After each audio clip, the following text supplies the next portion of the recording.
I'm Yegi. I'm the owner and founder of Yegi Beauty. I've been in this industry for like 18 years in the beauty industry. I got my cosmetology license in 2012, I think officially I finished it, and I had started it in like 2004. Started it while I was in high school, took a break from it, then eventually found my way back into the beauty world and officially established the business in 2015. So it's going to be officially 10 years Yegi Beauty as the company has been running. And we specialize just in eyelash extensions. So we do the education product line, and we're currently actually not providing services anymore. So we did start out with the services part of it and made our way into the merchandise and also classic. So that's why I'm here today, to pass on that education and that love for eyelash extensions and anything else in the beauty industry. And hopefully I can have a fun demo for you guys and share some good knowledge about eyelash extensions. So all of you, are you guys all at the freshman level, or are we at the current level in the beauty school? Mix. Okay. So how many of you have practiced eyelash extensions or do it? This such a tedious task, and you may want to swear it off from the beginning, okay? But if it is something you're interested in, I promise you with practice it does become and feel like more second nature, and it gets a lot easier, even though it seems impossible in the beginning. I'll walk you guys through it step by step for the hands-on part, so we'll try to do more hands-on in order for you guys to really get a feel for it, and I'll correct your little movements. So we'll do mostly hands-on so I can walk you guys through it. With eyelash extensions, since it is tedious, all the little things matter, right? So everything I share with you, I'm sharing it with you because I've been teaching this for a long time, and it really makes a difference. With the even simple fact of how to hold a tweezer, even if it's the right tweezer for your specific hands, it could really make a difference. So keep that in mind. But before we get started, does anybody have any general questions? No? Are we excited? Are we awake? Did we eat yet? Yeah. Back from lunch? We have a nice food coma. Go feel free to stretch and take a break if you guys need or when you guys need. But generally, eyelash extensions, I'll spend like 15-20 minutes on theory, then I'll answer any questions as we're doing hands-on. So generally, eyelash extensions, there's three main ways of applying them. We have classic, we have hybrid. Yeah, my favorite. It's very popular.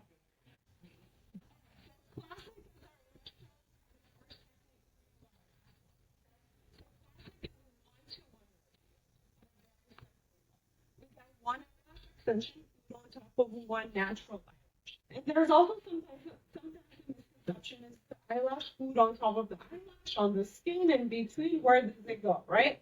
It absolutely needs a natural hair to be glued on. We cannot glue it on the skin at all, and we'll talk about the health of the eyelashes in a minute, but it does go on top of a natural hair.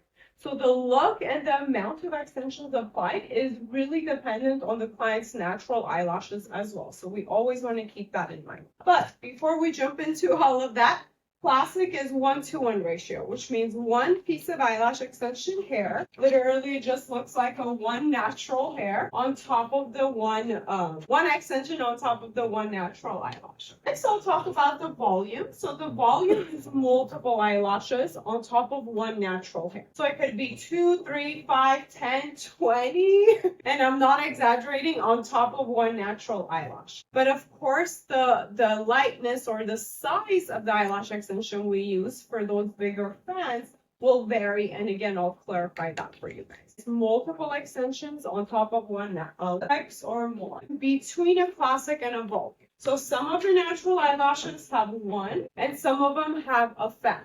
So if this was the eyelash line, you will see some extensions that are single, kind of like that on top of the hairs, which would be our classics. And then in between, you would see some fans. So if you're really not familiar with extensions, imagine the fans looking like a delicate light version of the, okay? So those you would see in between.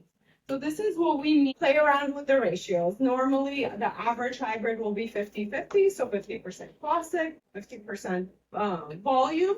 But if we wanted to be fuller, we could do 75% volume, 25%. It seems like such a simple one little thing that you could do.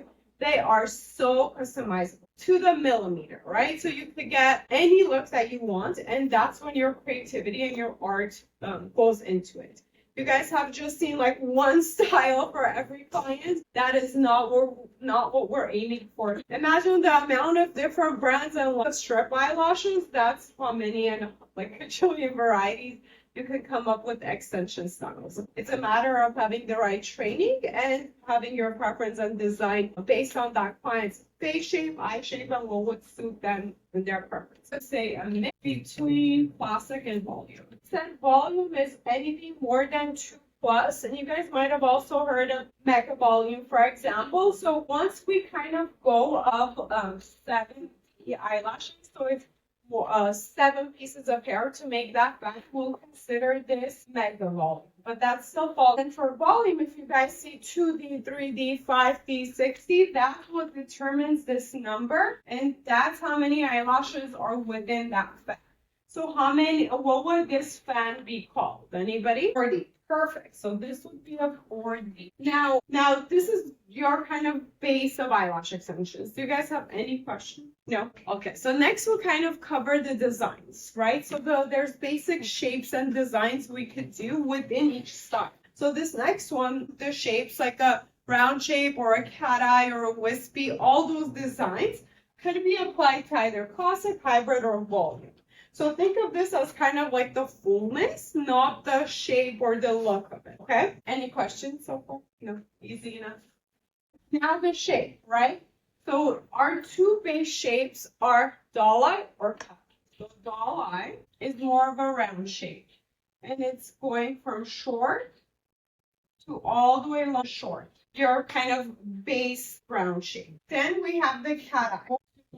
Okay? Again, your second base shape. Now, from these two shapes, we kind of build up and can make different varieties. So within the doll eye shape, we can make this a wispy doll eye. We can put some longer pieces in between and make it a wispy doll eye. We can kind of shift the long part to the outer corner and have it be a shifted doll eye. So it's not super round, but it's more like a squirrel eye, or it's not super cat eye. It goes gradually, then tapers back down. So all of that is customizable with the length and the sizes of the eyelashes. And the lengths vary within millimeters. So imagine how tiny that is. So we could really play around with the shape. We call this lash mapping. So you guys might have seen that, in the social media world, the different numbers and how it's divided up. So this is the lash mapping, kind of how we give ourselves a guide in order to know which length we're going to put where to create that design. And there is base foundation ways of doing it. Like we said, the doll eye and the cat eye, and then we build different styles from there. For today, this is an intro class. We're going to stick to the two basics, right? You can pick either a doll eye or a cat eye to do on your dolly. And we're going to divide the eye. So when the eye is taped down, I'll show you guys on the mannequin. You would normally see it divided.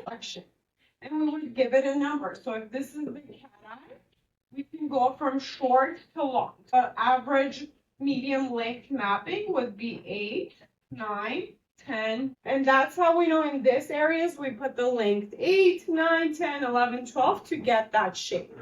Any questions so far with shape? Okay? So exactly. We draw this in. Excuse me. So whenever our model or our client is taped down, we draw these numbers in onto the eye patch. Okay, and I'll show you guys how to do that when we're working on your doll head. And that kind of makes sure both eyes are the same. It keeps us pretty consistent, and it also makes sure that you're going to get the desired shape for that client. Change, okay, depending what style they want. Exactly. So this would be like a medium length. So let's say the client comes and she wants a longer length. All I have to do is, instead of this numbers, I can move it up. I could do one. There's like specialized mapping classes that we really can go into detail with.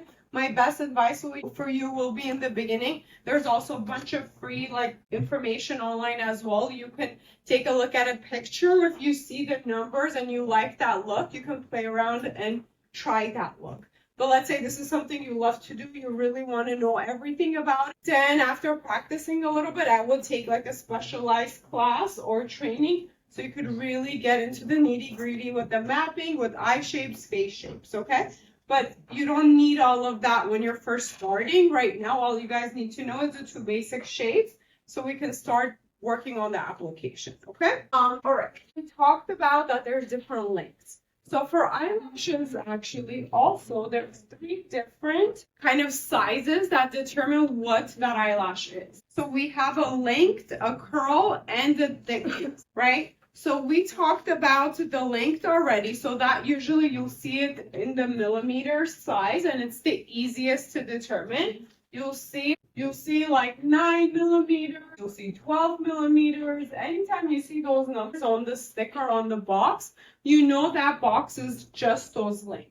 But if the box says mix, it'll have like a little mix sticker on there. It means all the lengths are mixed in there. So it'll be, let's say, a mixed tray 9 through 12, for example. So I know some of them are 9, some of them are 10, some of them are 11, 12. So I get all the lengths. When you're starting out, mixed trays are great because you don't have to have 10 different trays to do a set. You can use the mixed lengths to create the shape that you want. All right, so length. Next we have on there is curl. The curl usually comes, it is defined with letters. So you will see B, C, D, L, J, for example. Sometimes you'll see a CC, C plus. It determines the curl of the eyelash. These are your 3 base curls. B is more natural, C is average, and D is curly. Okay, and then we'll talk about the rest. So for a natural curl, the curl, if you're looking at the eyelashes from the side, it's going to be more of a B. An average curl, you'll see it more curling up. And then the curly kind of looks a lot more like a circle from the side, that it's really curly, okay? Which one is yours? Mine is average, so mine is a C curl. The C curls are your most common. So if you're ever in doubt, stick to a C curl. That's a good place to start. And then after that, if your client let's say she comes back and she wants to do something a little bit more curly, then you could move up to a D. But a C is a pretty safe place to start. And then L curls, what's special about L curl, we have a flat base and then it curls up. So a lot of the eyelashes are just a curve, a continuous curve. But anytime you see an L line, so a L, L plus, LD, it does have a flat, straight base. It's curly. It disappeared from the industry for some time, but now it's making a comeback. It's a very, very natural curl. So it's almost like, and then we talked about there being like double digits, right? So we said you might see a C, C, D, D. So anytime it's a double letter or a plus, it just means it's a little bit curlier than the average. So what we talked about. So as long as you keep these 3 in mind and you have the general theory, you could figure the rest of it out. I'm gonna take her up on her phone. I literally was spotted.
Also measure millimeters. So you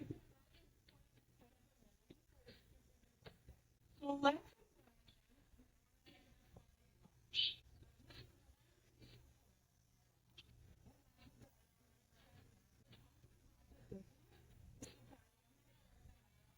Volume.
So the thin eyelashes are used for volume. The thick eyelashes are used for bulk. And then if we're doing a hybrid set, it's both. So some of them are gonna have the thicker ones, and some of them are gonna have the thinner ones. Did I lose you guys or not? Extension? One piece of hair is Just that. Okay. yes. One piece of hair itself. So if it's literally one piece of hair like this, so it could be a thin eyelash, or that one piece could be a thick eyelash. And that goes based off like the person, like their coarseness of their hair, right? We will take that into consideration, yes, but just for as a rule, just know 0.10 is your middle number. Anything that's thinner than 0.10 we use for volume up to 20. Imagine having really thick eyelashes, 20 of them. That's going to be too heavy. So we use the very thin, light ones for the bigger fans to create those volume, full, fluffy looks. And then we use the thicker ones for classic because it's just one. Because if that one, let's see it, nobody's going to want to pay $200-$300 for that. Okay, that's it for theory, okay? We're going to get our hands dirty now. So 3 main things we can quickly review. The 3 different styles of eyelash extensions: classic, hybrid, volume, right? The 3 curls, B, C, and D. Your 2 main shapes or styles. That's it. That's all you need to know to start, to keep it very simple, okay? And then besides that, we also need to know which eyelash box we are going to use for what we're working on, right? So today, first, we're going to work on classic, and then those of you, when you're ready, play with volume, we'll play with volume. But we're going to look for the box in our kit that we have that's thicker than 0.10 because we're going to practice classic first. And then once we want to get all crazy, we'll pick the volume and we'll play with it. Any questions? No? Pretty simple on the theory. At least when you guys see numbers and points and curls, letters, it all makes sense now. Okay.